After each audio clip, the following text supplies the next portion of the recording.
In the quiet kingdom of Gavanor, nestled between the hills and rivers, lived a man named Eshan. Life had never been easy for Eshan. He had grown up without parents, worked odd jobs, and spent each day just trying to survive.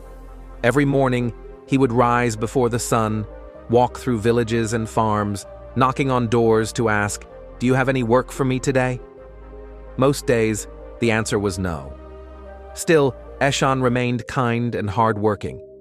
He believed that honesty was more important than comfort, though his belly often ached from hunger, and his hands bore the calluses of endless labor. That morning was no different. He had searched the nearby farms for work, but found nothing. As the sky turned gold with the setting sun, he began his slow walk home. His head was low, his heart even lower. That's when he heard an unfamiliar voice behind him. "Excuse me, young man, can I find any help here?" Eshan turned and saw an old man with a long gray beard, bent slightly under the weight of 3 large bags. The stranger looked wise yet frail, like a man who had once ruled time but was now racing against it. Eshan straightened up and said, "Yes, sir. I can help." The old man nodded. "Good. I need to travel to a village beyond the hills. It's quite far. I can carry 2 of these bags, but the 3rd is too heavy for me. If you can carry it for me, I'll give you 5 silver coins." Eshan, though exhausted, agreed immediately. "I will carry it for you." But as he lifted the bag, he paused. It was heavy, very heavy. "What's in this bag?" he asked, grunting. "Bronze coins," the old man whispered. They began their journey, walking side by side through a quiet path. Eshan noticed the old man kept looking at him from the corner of his eye. This made Eshan slightly uncomfortable. He thought, "Does he not trust me?" Still, he said nothing. After all, he had accepted the job. After walking for nearly an hour, they came to a wide river. The water was shallow but cold and fast. Eshan didn't hesitate. He stepped in with the heavy bag on his back and began to cross. But the old man remained at the edge. "I'm too old," he called out. "Carrying 2 bags across will be hard. I might fall. Can you take another bag? I'll pay you 5 more silver coins." Eshan agreed again. He turned back and took the 2nd bag from the old man. As he was about to cross again, the old man spoke in a slow, worried voice. "Promise you won't run away. That bag has silver coins." Eshan frowned, slightly offended. "I may be poor, but I'm not a thief," he said. "I only want to earn an honest wage." And with that, he crossed the river, both bags safely in hand. Beyond the river stood a tall, dry hill. The path was rocky and steep. Eshan took a deep breath and began to climb, slowly and carefully. Halfway up, he realized the old man wasn't behind him. He looked down and saw the man still standing at the base of the hill. "Why are you standing there?" Eshan shouted. The old man called back, "This hill is too steep for me. I cannot climb it with this final bag. Please take it. I will pay you 10 silver coins." Eshan paused. Then, with a determined nod, he came back down and took the final bag. As he lifted it, the old man spoke again. "This one holds gold coins. Please don't run. I'm too old to chase you." Eshan's patience finally cracked. "Do I look like someone who steals?" he snapped. "I've been poor my entire life, but I've never taken what wasn't mine." His voice softened. "I used to be a record keeper for a spice merchant. He once asked me to change the numbers to cheat the farmers. I refused. I lost my job, but I kept my dignity. Please don't treat me like a thief." The old man looked at him for a long moment, then quietly handed him the last bag. "Go ahead," he said. "I'll catch up at my pace." Eshan carried all 3 bags, heavy with bronze, silver, and gold, up the hill and beyond. As he reached the top, the view opened up to a peaceful valley, and a small house appeared in the distance.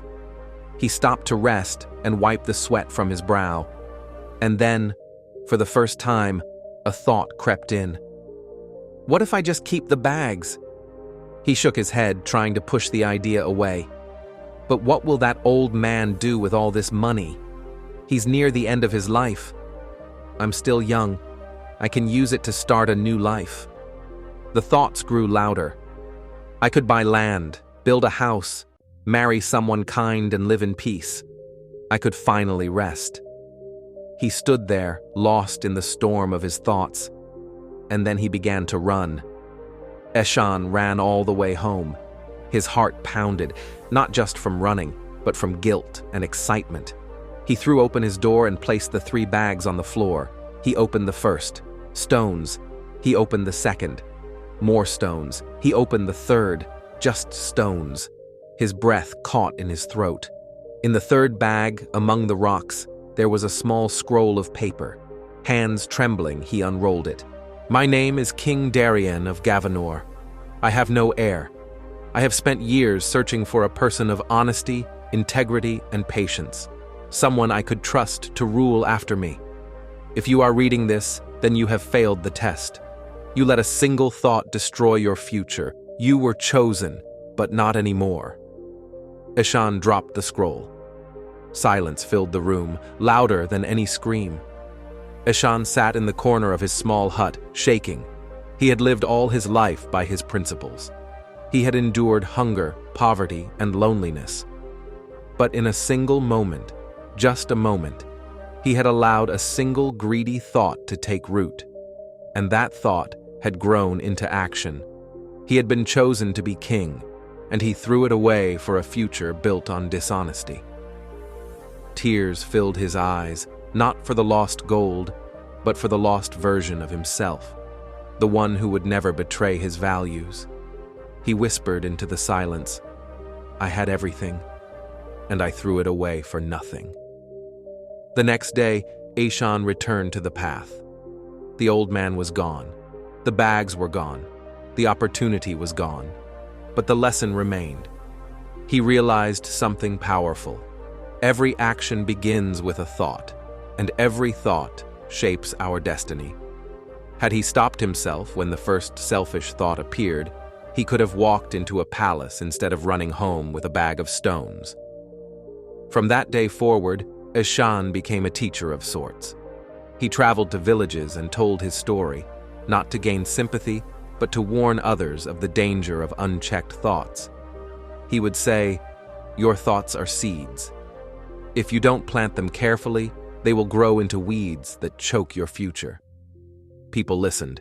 He never became a king, but he became something greater, a guardian of values, a voice of wisdom, a teacher of thought, and he made peace with his pain, because he used it to help others rise. Dear listener, this story isn't just about Eshan, it's about all of us. Every day, we stand at the edge of decisions. A single thought can lift us or destroy us. What we think, we become. Guard your mind the way a king guards his crown. Because sometimes, your greatest test will not come from the world, but from within yourself. As the old man once said, your worst enemy cannot harm you as much as your own unguarded thoughts. Choose your thoughts. Shape your destiny.